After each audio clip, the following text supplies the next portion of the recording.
Dans l'épisode précédent, les 8 entrepreneurs sélectionnés ont intégré le Faco Home pour entamer une nouvelle phase de leur aventure. Après le kick-off animé par Laurent et Daniel, puis l'inspirante keynote du fondateur de STPN Bio, le temps est venu de passer à l'action. Bienvenue dans le programme TV Affin. Nous sommes à Douala.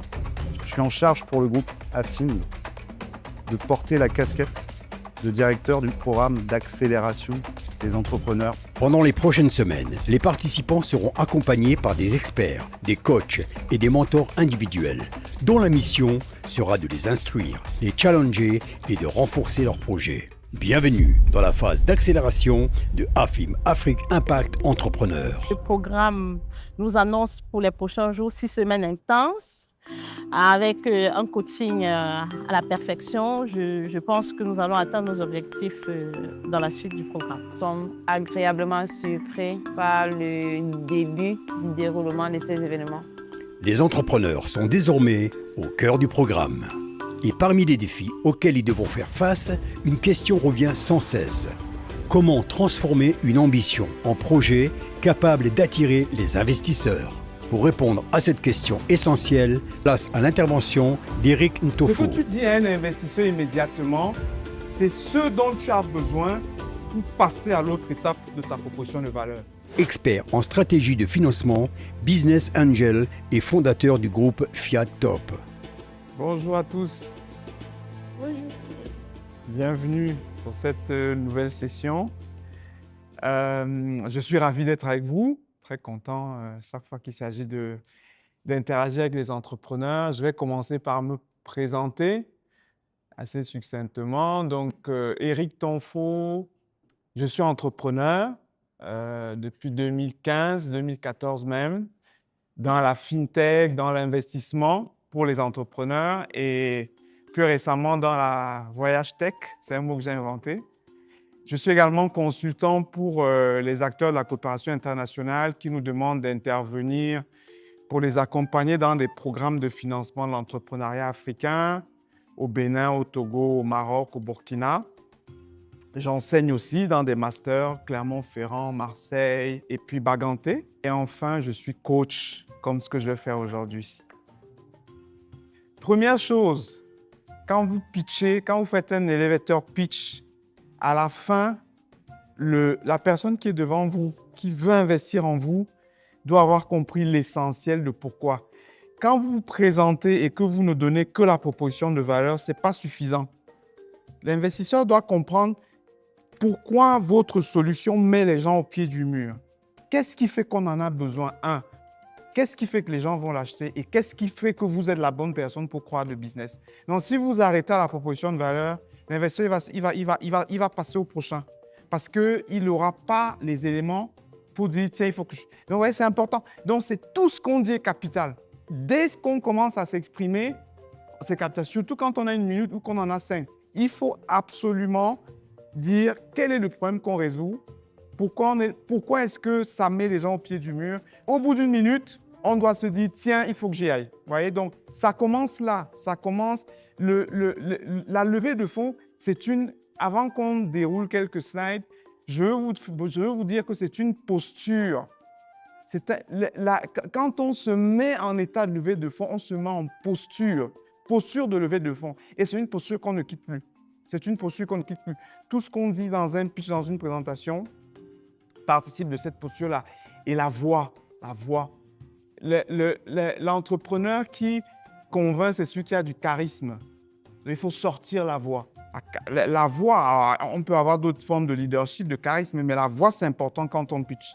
Donc, Fiat Top existe depuis 10 ans maintenant. On a financé près de 80 entrepreneurs en dons et investissements sur 14 pays du continent. Je vais commencer par vous dire par vous donner, moi, la palette de ce que je considère comme étant les ressources, qualités de l'entrepreneur qui va lever des fonds.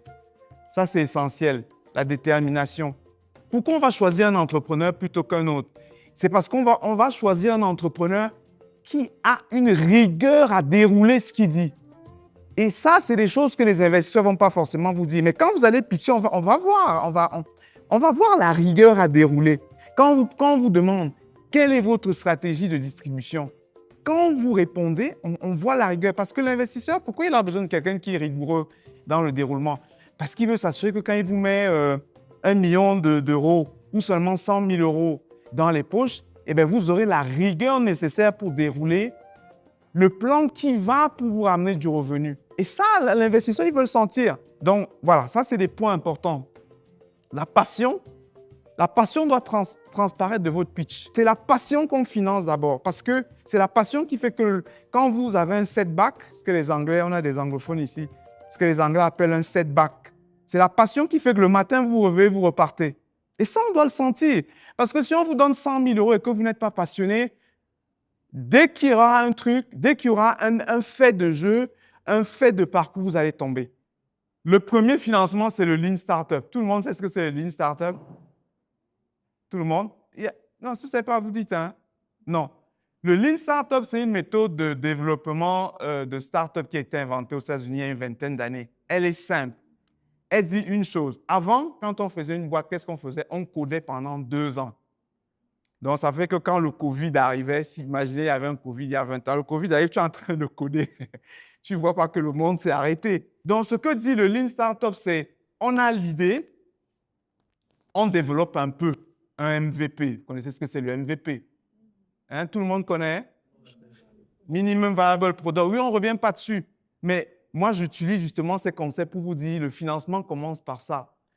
Tu développes le produit, tu passes peu de temps. Tu l'amènes au marché directement. Non, c'est plutôt ça, excuse-moi. Tu prends l'idée, tu fais le MVP, tu l'amènes au marché tout de suite et tu prends l'état du marché. Avant de parler de financement, beaucoup d'entrepreneurs viennent me voir, ils me disent qu'ils veulent des fonds, alors qu'ils n'ont pas besoin nécessairement de fonds. Ce n'est pas l'alpha et l'oméga de l'entrepreneuriat d'avoir des fonds. Vous oubliez qu'on peut bootstrapper sans fonds. Tout le monde sait ce que c'est le bootstrapping. On va le voir tout à l'heure.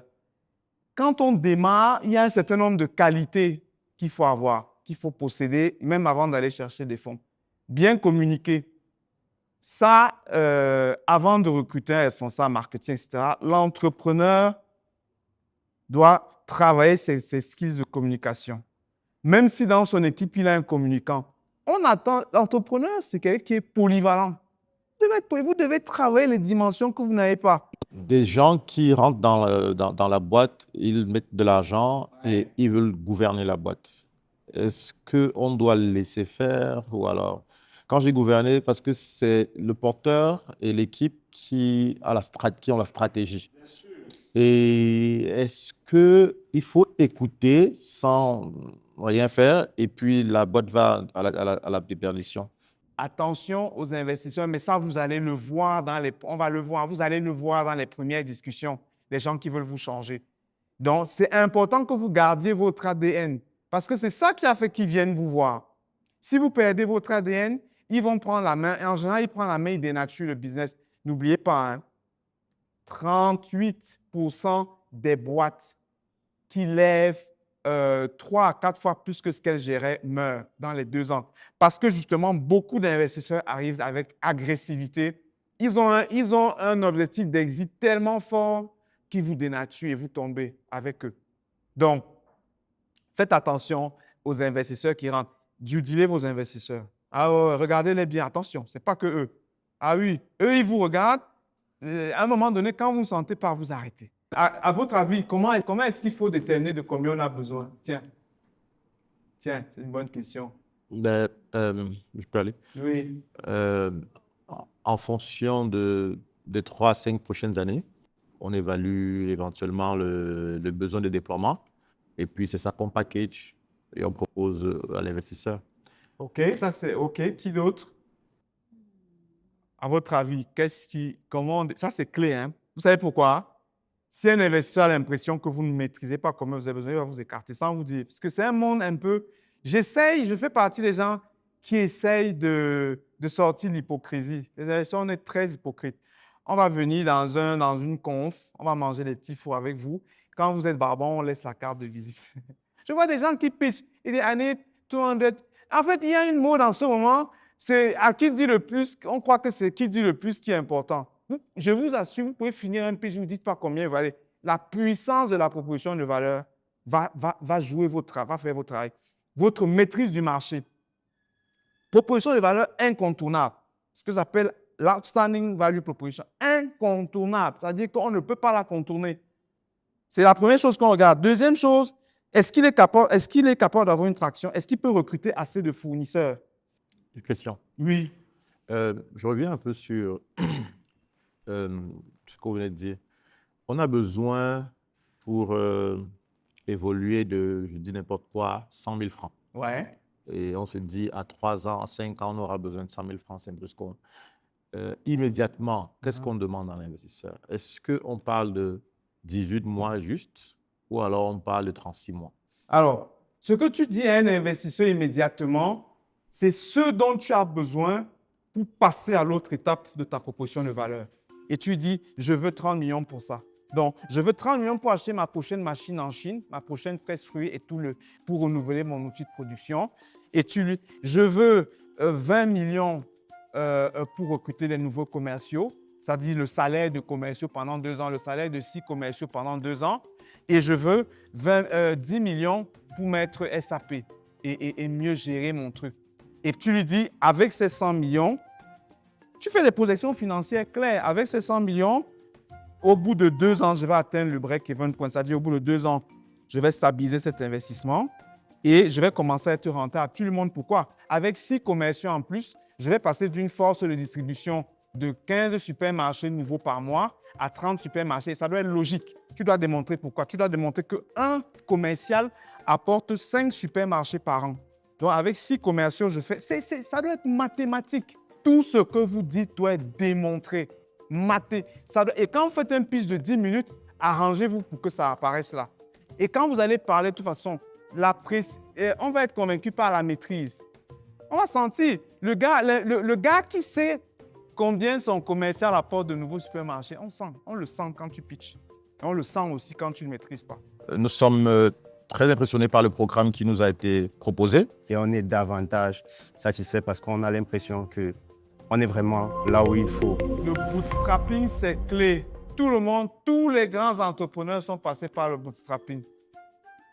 Le bootstrapping, c'est ce qui vous fait faire le MVP. Regardez le bootstrapping de Steve Jobs pour faire le premier Apple.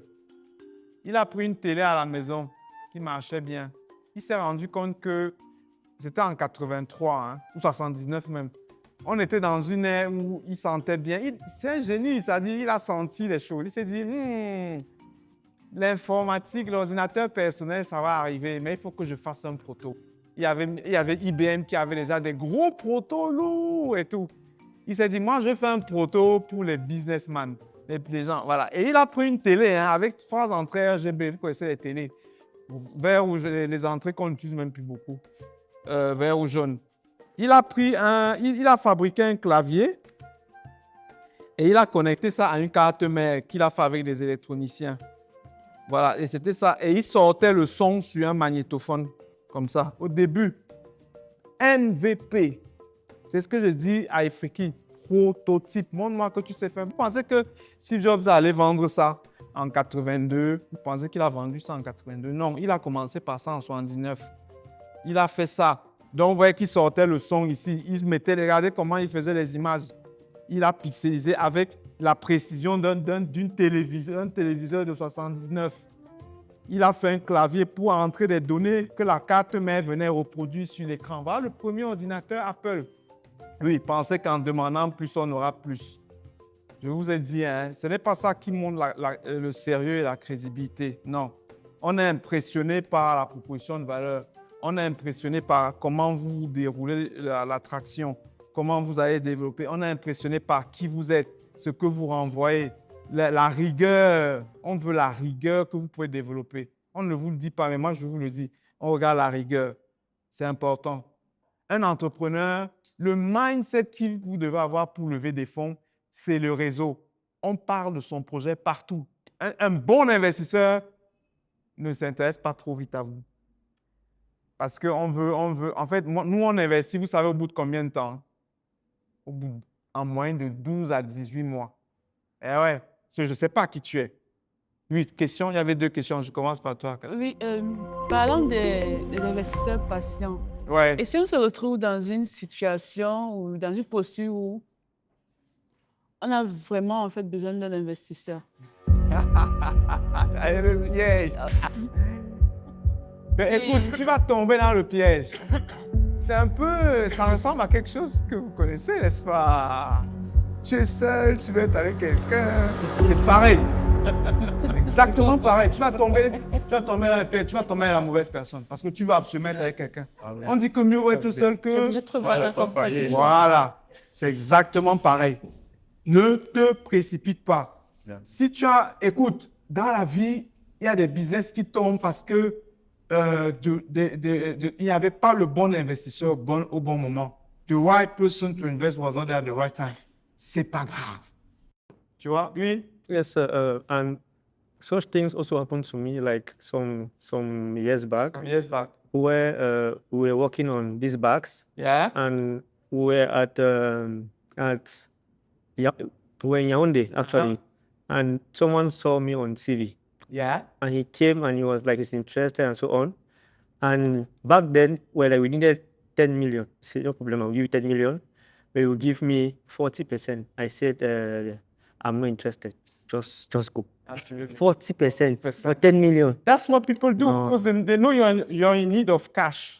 They know you're in need of money. So be careful. Beware of this type of people, right? I also want to mention something about following rounds Yeah. and giving too much early. Yeah. In my case, for example, I'm very aware that in 3 years, I'm raising again. So I have to be very careful with the casting and how much I'm willing to put today because I know we're back at the table in 3 years. Yes. So if someone wants too much, I'd rather be late and have a good proportion because otherwise I'm screwed in 3 years.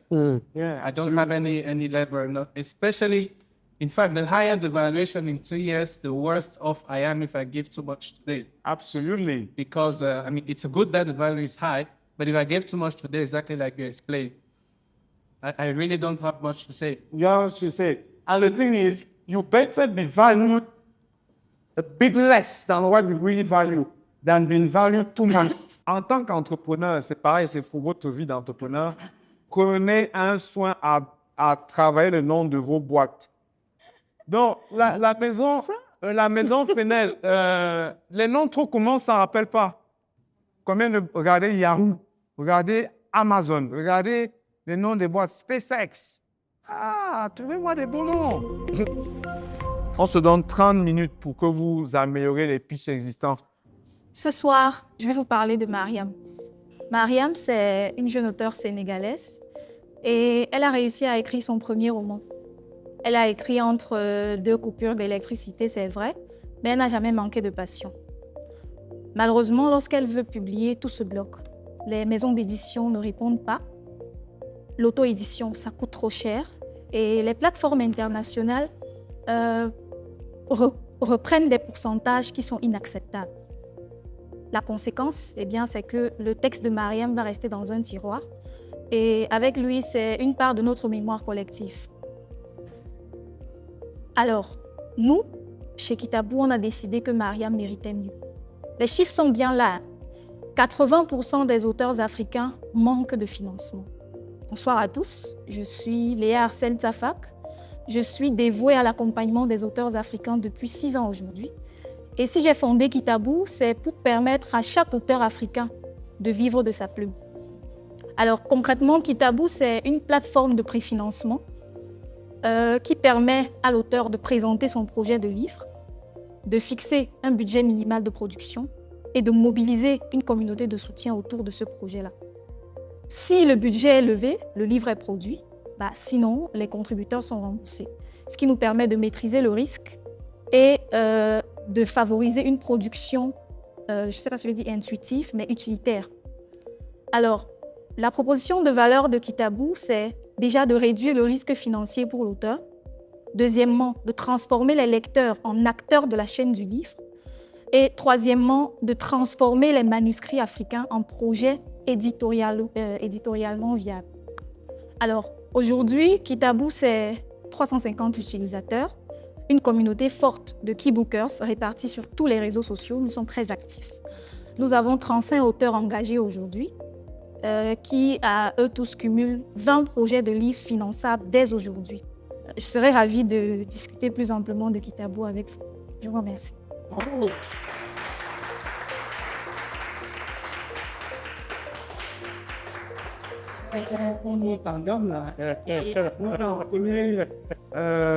Très bien. Alors, elle a beaucoup de choses.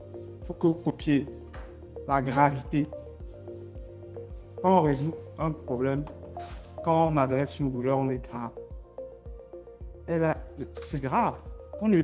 En Afrique, mais la création culturelle, elle est mornée. Donc, elle a vraiment reflété par son attitude la gravité du truc. C'est important et c'est pas une gravité surjouée. Elle est juste comme il fallait. L'émotion y est, c'est important. Alors là où tu as un peu hésité, je ne sais pas si je veux dire inductif, non, pas dans un pitch. C'est pas c'est pas une discussion. D'accord? Je cherchais le mot et oui. C'est ça qui est venu. Ou alors, non, pas ou alors. Allez, top. Bonjour. Bonjour. Cette année, 500 millions d'euros vont sortir de l'Afrique pour construire des satellites, développer des projets spatiaux, faire du transfert de technologie et faire de la formation. Eh bien, ça sort parce qu'il n'y a pas d'agrégateur, d'intégrateur de satellites en Afrique francophone. Le Sénégal l'a fait, le Djibouti l'a fait, la Côte d'Ivoire et la Mauritanie s'apprêtent à le faire. En réalité, en Afrique francophone seule, nous avons déjà manqué une opportunité d'à peu près 1 million d'euros sur les 2 années qui sont passées. Je suis Ifri Kitadadjou, fondateur de Nano Satellite Missions Design. Tu as dit 500 millions d'euros sortent de l'Afrique tous les ans. Mais en fait, ça ne dit pas en quoi c'est capital ce que tu proposes. Ce qu'il faut, on a parlé tout à l'heure, tu m'as parlé de souveraineté, tu m'as parlé de capacité de l'Afrique à développer. Par exemple, tu peux dire aujourd'hui, je vais un exemple par exemple. Aujourd'hui, pour avoir la CRTV, je suis obligé de mettre Canal+, d'avoir Canal+. Ça m'en fout. Tu peux construire une proposition de valeur en disant notre souveraineté spatiale, c'est aussi notre capacité à déployer des systèmes qui nous permettent d'avoir une télévision contrôlée. Est-ce que tu peux nous dire, en quelques mots, qui est Patrick Mbounou? Avant d'être président de l'association, je travaille dans le conseil éducatif, dans la mobilité, ainsi de suite. Et donc, les parents viennent régulièrement me rencontrer et puis ils n'ont aucune perspective pour leurs enfants. C'est-à-dire que vraiment, tout ce qu'il a fait, c'est éduquer l'enfant. Il arrive à un moment et il vient me le confier. C'est une grosse responsabilité. Et donc, Students, c'est à partir de 2023, comme je dis, dans le concept start-up. Mais en fait, elle vient d'une problématique terrain que nous avons rencontrée depuis ces années passées, que nous sommes sur le terrain à discuter avec les parents, à orienter les enfants, à les accompagner, que ce soit en local ou en international. Alors, avec Student, on comprend que tu règles la question de l'orientation. Est-ce qu'il y a autre chose? Principalement, et justement, c'est après avoir discuté avec les différents acteurs, il faudrait que l'orientation n'a pas de valeur si le jeune ne se retrouve pas à la fin. Donc, la finalité de la chaîne de valeur, c'est l'emploi. Tout à fait. Voilà. Et donc, quand on remarque que les taux de chômage sont assez élevés dans nos environnements en Afrique, là, je parle régulièrement de l'Afrique subsaharienne, on est à près de 70% de taux de chômage de jeunes. Comme je dis, sur 12 millions de diplômés universitaires chaque année, nous avons 82% qui sont au chômage. Donc, le problème est réel. Pendant ce temps, on importe la main-d'œuvre, à peu près 95 milliards de dollars chaque année. Donc, c'est massif. Du coup, nous accompagnons le jeune pour qu'il intègre une entreprise. Donc, nous nous positionnons complètement sur la chaîne de valeur et de manière très intuitive et assez light. Donc, le jeune ne sent pas qu'il est en train d'être accompagné, mais en fait, il y a un accompagnement digitalisé depuis le lycée jusqu'à l'insertion dans l'entreprise. Donc, on résout le problème d'orientation, le problème d'emploi aussi pour les entreprises qui bien qu'établies, cherchent généralement les talents jeunes. Elles ont besoin du talent jeune, mais elles ont des problèmes dans la sélection de ces talents. Quand on arrive sur l'application, typiquement, quel est un petit peu Ok, très bien. Le parcours utilisateur est assez simple. Concrètement, le jeune, notre cible prioritaire, c'est le jeune. On le prend au lycée. Alors, une fois que le jeune est sur l'application, il fait des tests d'orientation. C'est gratuit. Le jeune fait un test d'orientation et il a exactement sa personnalité qui il est. Après avoir fait ce test, on lui recommande des conseillers d'orientation. Notre réseau de conseillers d'orientation avec lequel on travaille. Okay. Donc, s'il veut un accompagnement personnalisé, il y a des conseillers d'orientation en fonction de ces villes, des différentes villes. Ensuite, une fois qu'il a eu un accompagnement personnalisé, il cherche une université. Déjà, dans son projet professionnel, il a les différentes universités qui peuvent lui offrir la meilleure formation pour la filière qu'il a choisie, pour le métier qu'il a choisi. Et donc, nous, on l'envoie simplement à travers notre plateforme. Il peut trouver l'université et s'inscrire. À la fin, une fois qu'il est déjà l'accès à l'université, il a besoin de mentorat. On prend un cas simple, le jeune veut devenir ingénieur en pont et autres, un génie civil. Donc, pendant tout son mentorat, nous le mettons en contact avec ces ingénieurs de génie civil qui travaillent déjà, qui sont sur le terrain, qui pratiquent et qui vont tenir des thématiques différentes et à lui de poser des questions. Bonjour Irène. Bonjour Daniel. Comment vas-tu? Je me porte très bien, merci. Je suis heureuse d'être là avec toi aujourd'hui. Moi aussi, moi aussi. Nous allons parler de toi. Oula. Et je mets les pieds dans le plat. Okay. Tu as rejoint le programme AFIM. Oui. Et je voudrais savoir qui est Irène Yampelda. Irène Yampelda, c'est une fille qui vient de la région de l'extrême nord. Je suis de culture Tupuri. Je suis native d'une famille de 8 enfants et j'ai fait mes études supérieures à l'extrême nord. Mais je suis née dans le sud du Cameroun. Voilà. J'ai été étudiante à l'Institut supérieur du Sahel, une école qui formait des ingénieurs en énergie renouvelable. Donc tu es ingénieur. Je suis ingénieur. Je voudrais qu'on parle un petit peu plus justement de ce que tu fais en dehors pour la communauté. Ok. Pour la communauté, je suis impliquée dans des associations. J'ai toujours aimé me retrouver au milieu des gens, prendre les décisions ensemble, travailler ensemble, voir le développement ensemble. Je suis impliquée comme ça dans une association camerounaise appelée la CER, l'Association camerounaise pour les énergies renouvelables, qui a la vision pour le Cameroun de promouvoir et de développer les énergies renouvelables. Super. Je suis également impliquée dans le 2AERL, qui est une association panafricaine, là c'est au niveau africain, qui fait la même chose que nous faisons déjà au niveau national, mais cette fois-ci on a la vision internationale de la chose où il y a plusieurs pays d'Afrique impliqués et je suis chargée des projets énergie renouvelable au sein de cette association qui est basée en France. Voilà. Je suis également impliquée dans l'AEC, l'Association des entrepreneurs du Cameroun.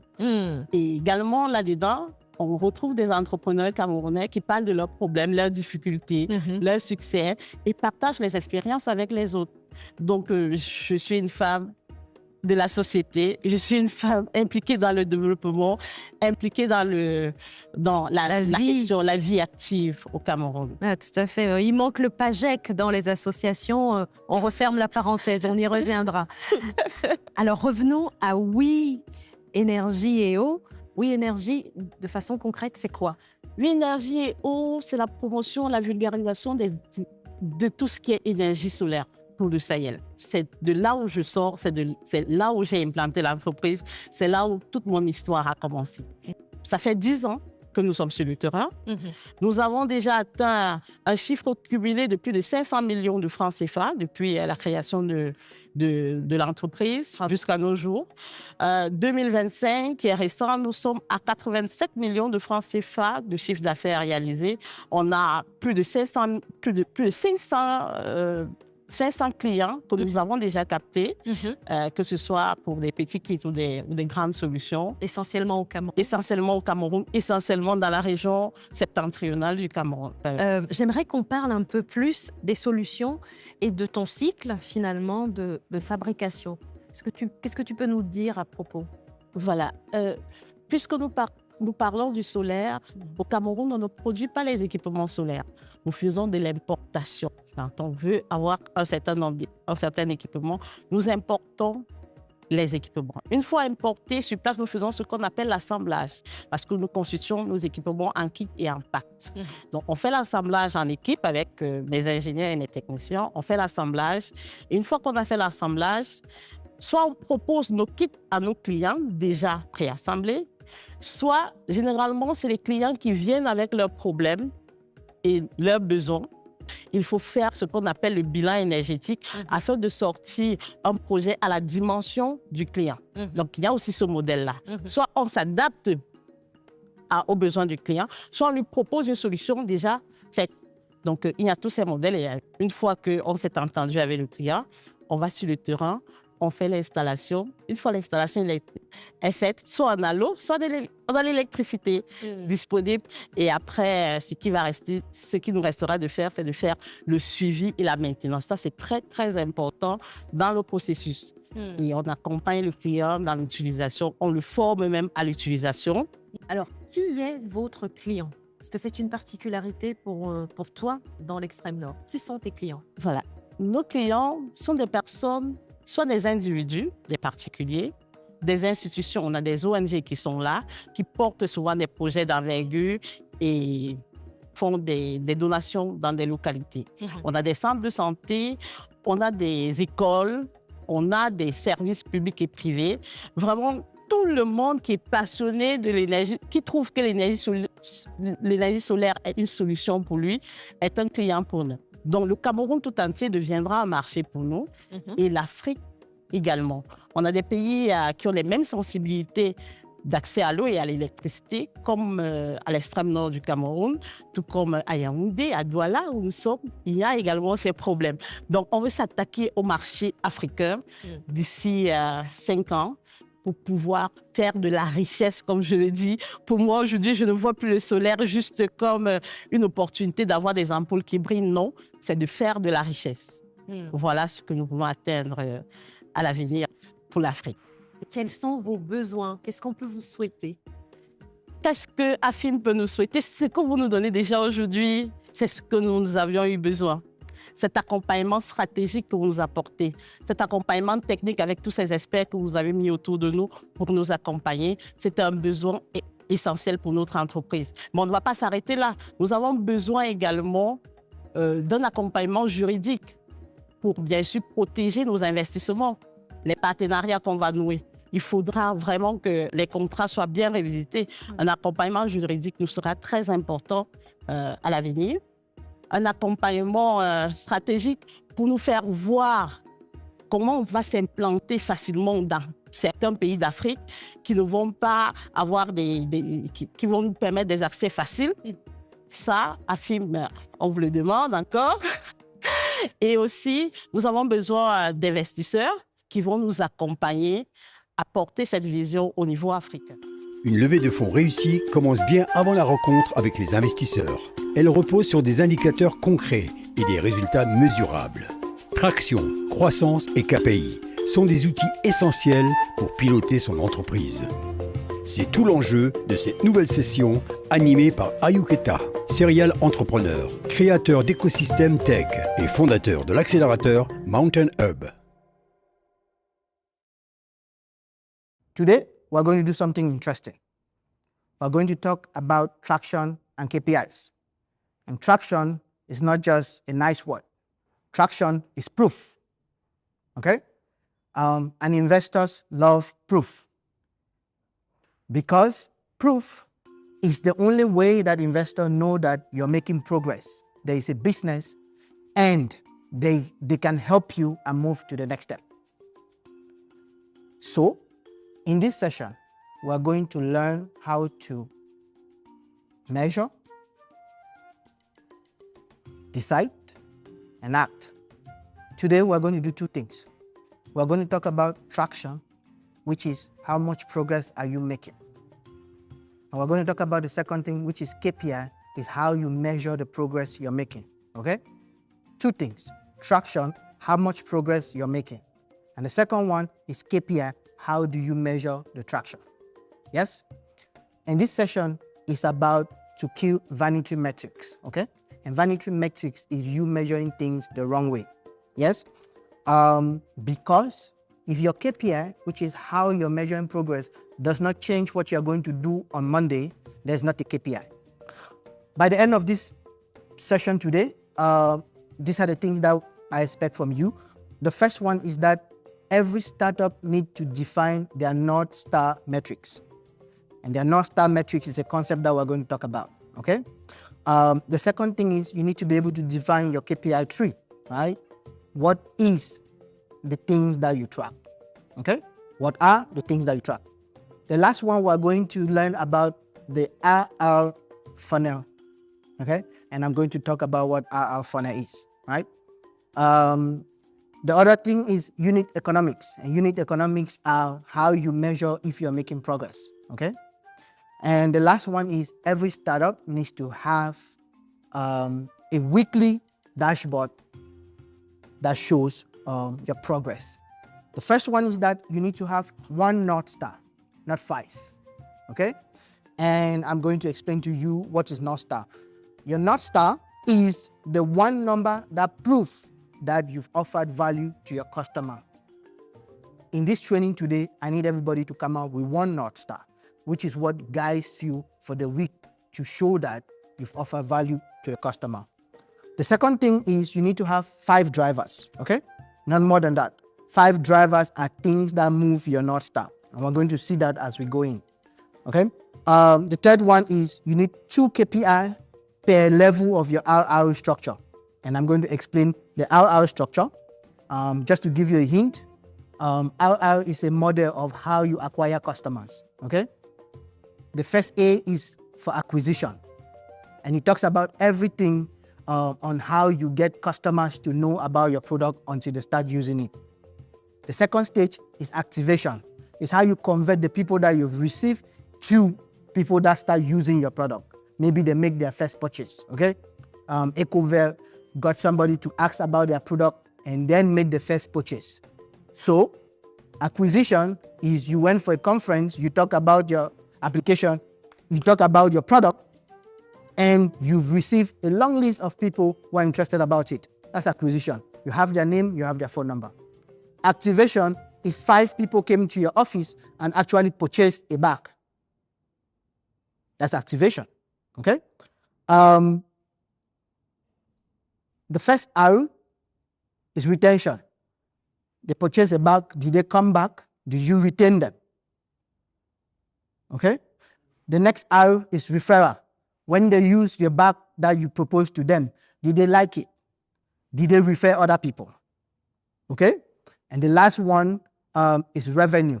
Are you generating revenue constantly from these people? So every time in this session that you hear the RR framework, look at activation, look at acquisition, activation, retention, revenue, referral. Okay. We are on North Star. And North Star is value delivered, tracked on a weekly basis. Okay? North Star is not likes that you receive on your Facebook. It's not number of downloads that you receive for your apps. It is actually value delivered. Your North Star cannot be 100 downloads this week. If that is what you're tracking every week, you're not making progress. What is your North Star? I'll give some examples here, okay? Completed transaction per week. That is a North Star. But remember, when you define a North Star, there are all things that you need to take into consideration, right? But this is an example of how you structure your North Star. Completed transaction per week. Successful delivered orders per week. Okay? That is a North Star. Weekly active users, right? For a particular core feature. Not just weekly active users. Weekly active users for a particular core feature. Number of sales made per week. That is a North Star. Now, remember, when you define your North Star, there are key things that have to be part of your North Star. The first one is what exactly counts, right? Is it number of likes or number of active users? The second one is what is the formula that you're using to calculate it, okay? The third one is where does the data come from? And I'm going to explain all of this. The last one is who is updating this North Star every week, right? So every startup needs to get to that nitty-gritty level where they can define their North Star. Then you can own it. Then you can translate it to your entire team and say them, this week, we want to sell 100 bags. Do you see how you define your North Star? And weekly. And your North Star is weekly. Okay. And you can decide as a startup that you want to extend your North Star to do every 2 weeks. Okay. Or every month.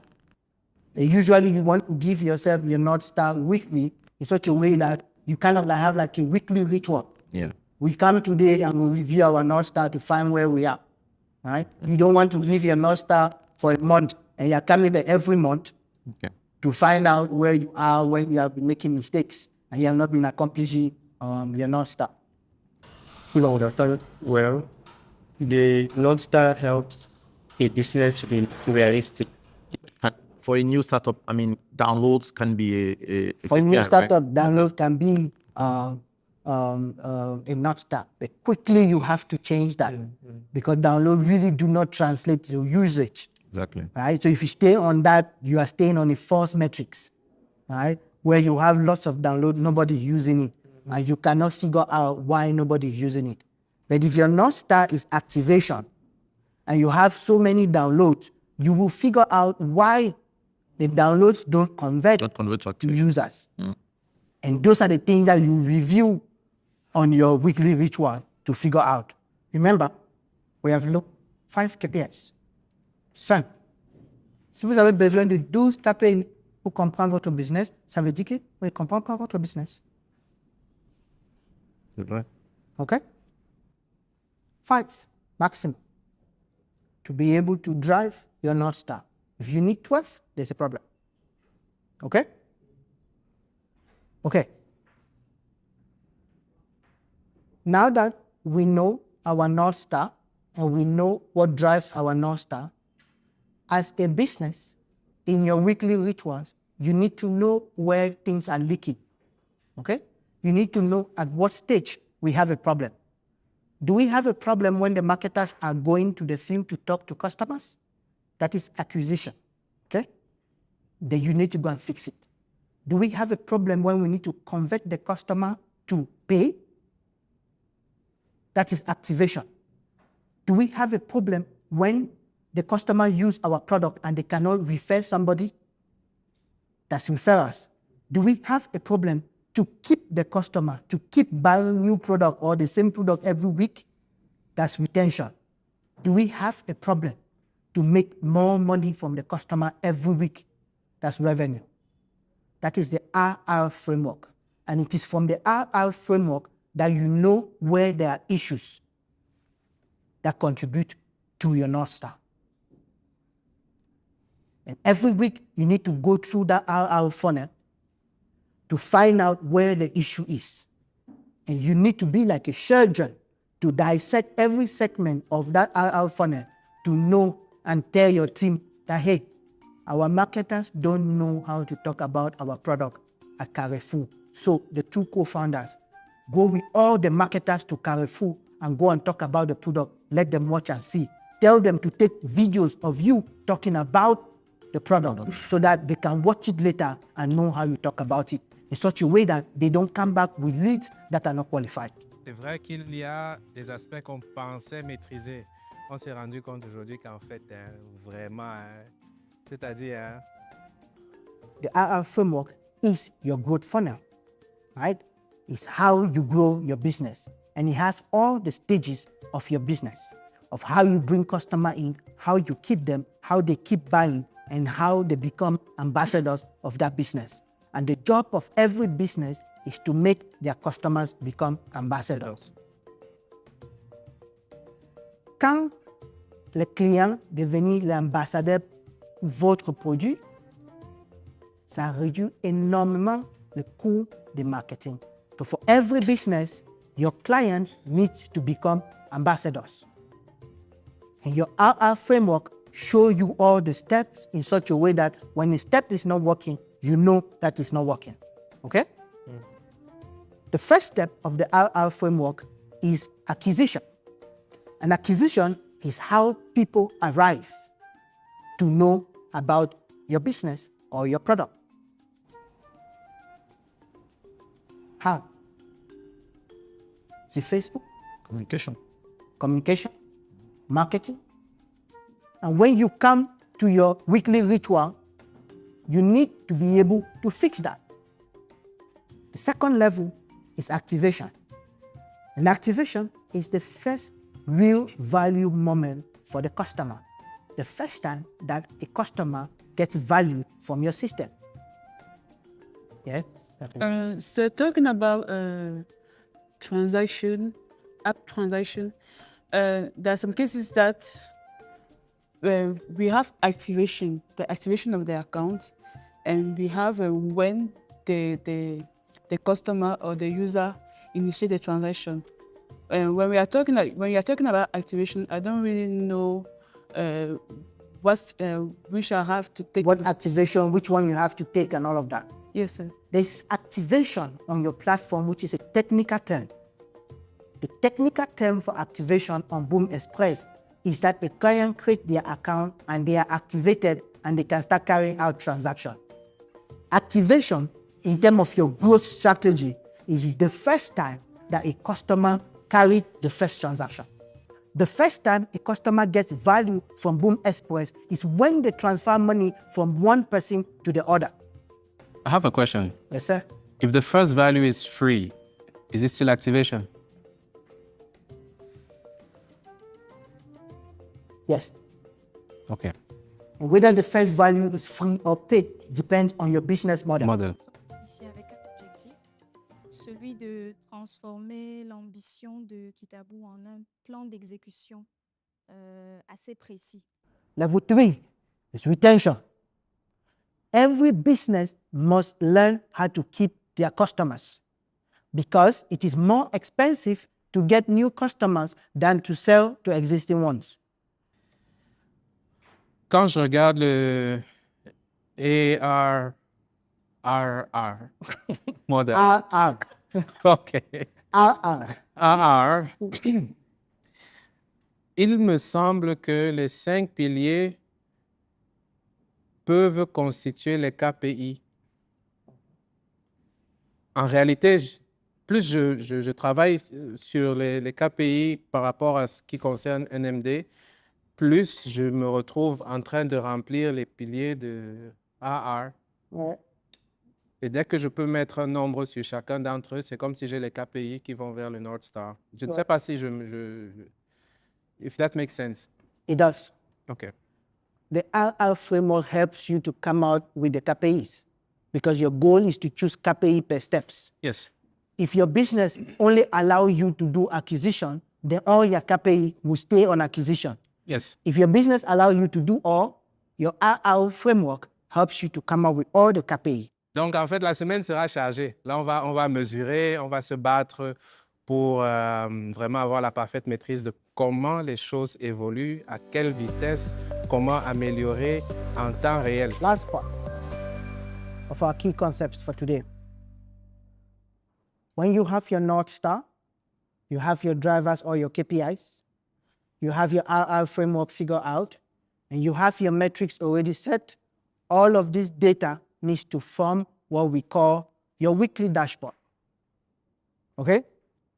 And your weekly dashboard is like a ritual, and you are supposed to look at it every week to see where there are problems so that you fix. If you have the North Star and there's a problem with the driver or the KPI, you have to go and fix it. If there's a problem with the KPI on a particular RR stage, you need to go to that stage and fix the problem. And fixing the problem does not mean you change it in the office and keep it nice on the dashboard. It means you change it to the office and go to the field and figure out if it's going to work and move the business to the next stage. Okay? So then we have the dashboard. And the idea is to have this culture dashboard that your team come together to review every week to see if we're making progress or not. Okay? Who here has a dashboard like this in their office? You do? Okay, what is on that dashboard right now, Catherine? Tell us, does he have these things or some other things? Give us an idea. It's true that there are many things that I like in, but we have the essential one, number of transactions, total transaction, number of clients that are no more working, number of inactive accounts, number of created accounts, the average revenue per week. It depends. We have a filter. It can be per days, per week, or per month. Okay. We have a filter per year. So it depends. Those are some elements. Yes. Anybody have a culture dashboard? Non? Est-ce qu'il y a des équipes qui font les réunions hebdomadaires, qui discutent seulement comment le business parle aujourd'hui, mais ce n'est pas comme un report qui est fait chaque semaine? Est-ce qu'il y a des équipes? On fait des réunions hebdomadaires, on a la donnée. Ouais. En réalité, on a la donnée pour meubler le dashboard, il n'est juste pas meublé. Okay. Mais et le suivi est centralisé beaucoup plus à mon niveau. Okay. Et là, je crois qu'il faut l'ouvrir, hein, parce Oui. qu'on pourrait aller plus vite si c'est ouvert. Ouais. Sur notre dashboard, il faut qu'on ait notre North Star, beau, en haut, chaque semaine. OK? On a notre drivers et KPI, 5. OK? Et toutes ces drivers sortent des stages de FONA. OK? We have our metrics, a snapshot that we're tracking, CAC, lifetime value, and all of that. Okay? And then that's the dashboard. Every week, 30 minutes. 30 minutes seulement. Et on cherche le problème. La raison pour cette réunion, c'est pour chercher le problème, pour voir ce qui ne marche pas. Et quand on voit ce qui ne marche pas, on améliore, on descend sur le terrain. Parce qu'il faut rappeler, il n'y a pas business. On doit descendre sur le terrain. OK? 30 minutes dehors, 3 semaines. 30 minutes dedans, 3 semaines dehors.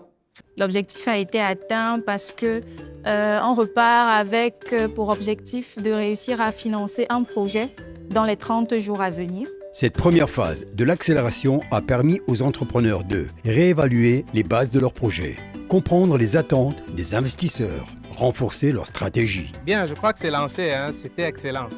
C'est le moment pour nous de savoir que mon produit répond à un besoin de la société. Il y a une méthodologie pour pouvoir parler aux clients de telle sorte que vous recevez des réponses beaucoup plus objectives. Un problème qui est clairement et bien défini a déjà une solution à 50%. Dans le prochain épisode, les sessions de coaching se poursuivent. Les masterclass deviennent plus intenses. Une chose est certaine, l'accélération est désormais amorcée. La suite dans le prochain épisode de AFIM Afrique Impact Entrepreneur.